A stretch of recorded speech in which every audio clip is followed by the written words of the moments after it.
जिस घर के जिस रसोई के बर्तन बिखरे हुए होते हैं, टूटे बर्तनों में भोजन इत्यादि किया जाता है, उस घर में लक्ष्मी नहीं ठहरती। अर्थात जिस घर में क्लेश रहता है ज्यादा, लड़ाई दंगा ज्यादा रहता है, उस घर में लक्ष्मी नहीं ठहरती। जो मलमूत्र त्यागने के बाद उस मलमूत्र को देखते हैं, वहां भी लक्ष्मी नहीं ठहरती।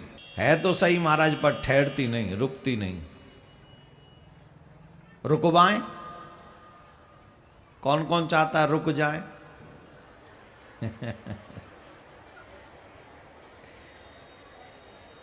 सुनिए, मैं नहीं, जिन्होंने लिखा है उन्होंने ऐसा कहा है। शांत चित्त होकर श्रवण करें। जिस घर के बर्तन बिखरे हुए रहते हैं, ध्यान से सुने, माताओं का ही विषय है ज्यादातर।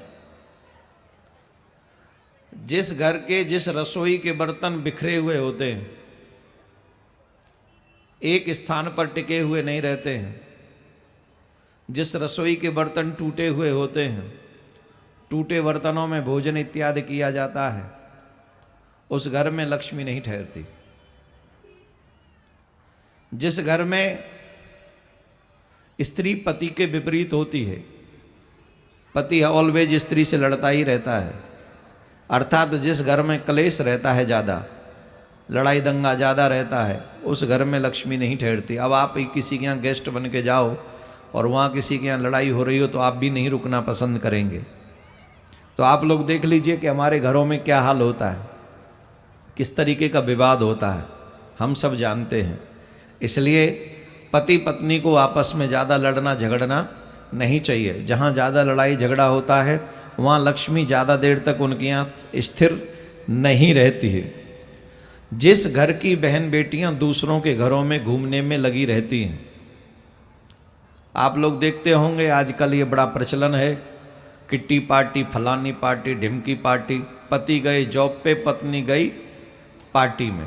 पार्टी मीन्स किट्टी पार्टी हो गया। ये जो आजकल क्या बोलते मुझे नहीं पता उसको, इसमें लिखा है, मेरा मत नहीं है, ऐसा है ना। कथा में जाने को ये किसी का घर नहीं है, ये किसी का। बहुत से लोग कहेंगे फिर तो देवी को घर में भी नहीं आना, कथा में भी नहीं आना चाहिए। ये कथा किसी का घर नहीं है, ये कथा हम सबका घर है।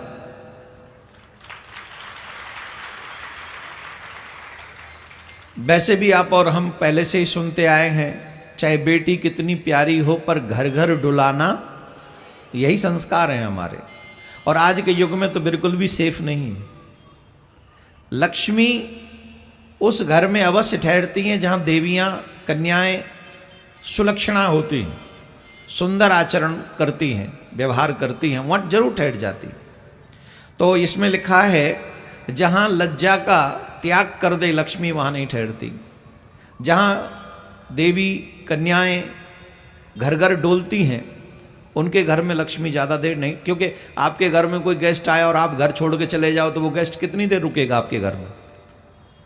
रुकेगा। जिस घर में स्वच्छता नहीं होती, पवित्रता नहीं होती, वहाँ भी लक्ष्मी कभी नहीं ठहरती। तो चाहे वो बिस्तर हो, चाहे वो बर्तन हो, चाहे आपके घर की व्यवस्था हो, वहाँ पर स्वच्छता का बहुत बड़ा ध्यान रखा गया। स्वच्छता बहुत जरूरी है लक्ष्मी जी के लिए, और दरिद्रता के लिए अस्वच्छता। जहाँ लोग जो है कैसे भी गंद मचाए रखे, वहाँ लक्ष्मी नहीं, दरिद्रता ठहरती है। और बहुत महत्वपूर्ण है आजकल के लोगों को, जो मलमूत्र त्यागने के बाद उस मलमूत्र को देखते हैं, वहां भी लक्ष्मी नहीं ठहरती। बहुत से लोग आंख मुंह सकोड़ रहे, लेकिन बहुत से लोगों की आदत भी होती है। तो जहां ऐसा नहीं करना चाहिए। गीले पैरों से जो सोता है, वहां लक्ष्मी नहीं ठहरती। गीले पैरों से कभी नहीं सोना चाहिए। और बिना पैर धोए जो सोता है, वहां लक्ष्मी नहीं ठहरती। पैर धो के ही सोना चाहिए और सुखा के सोना चाहिए। नग्न अवस्था में जो लोग सोते हैं, वहां लक्ष्मी नहीं ठहरती है। संध्या काल में अथवा दिन में भी जो लोग सोते हैं, और ये आजकल हम सब की हैबिट बन चुकी है, दोपहर में मेरी भी है, तो इसीलिए मेरे पास ज्यादा लक्ष्मी है नहीं।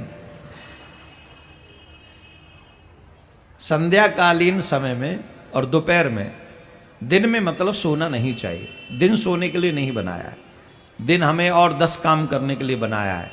और सूर्यास्त जब हो रहा हो संध्या समय, उस समय तो कदापि नहीं सोना चाहिए। उस समय सोने वाले व्यक्ति को उदर रोग हो जाता है, बीमारियां लगती हैं, तो संध्या के समय तो बिल्कुल भी नहीं सोना चाहिए। जो पहले से सिर पर तेल लगाकर, जैसे कई लोग तेल लगा लेते सर पे ज्यादा और फिर वहां से पोत पोत के हाथों में शरीर में लगाते हैं।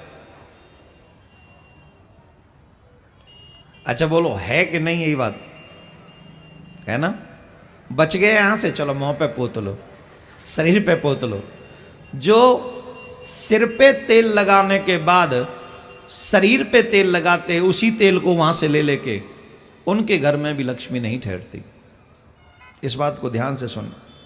अब देखो, ये सीखने वाली बात है, यहां कोई ऐसा नहीं, मैं साप नहीं दे रहा हूं। अगर हम लोग जीवन में गलती करते तो इनको सुधार सकते। ये सीखने वाली बात है।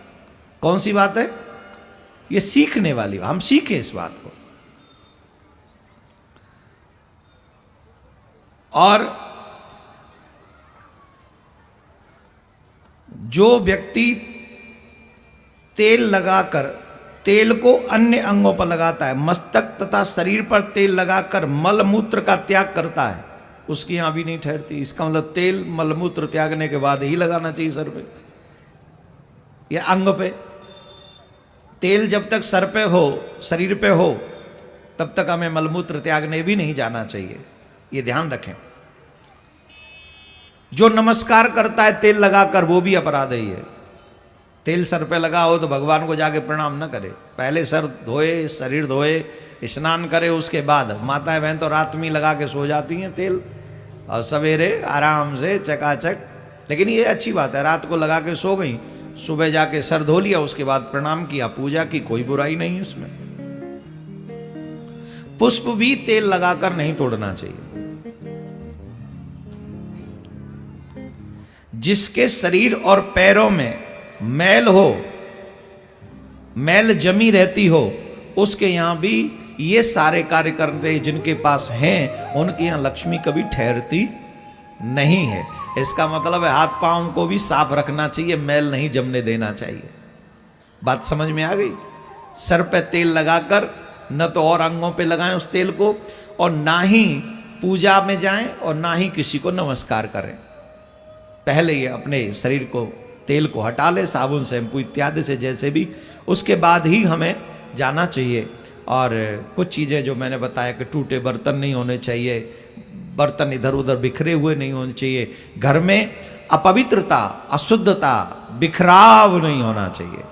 जो ऐसा कार्य करते हैं उनके घर में लक्ष्मी कभी नहीं ठहरती है। राधे राधे बोलना पड़ेगा, ऐसे नहीं, जोर से और जोर से।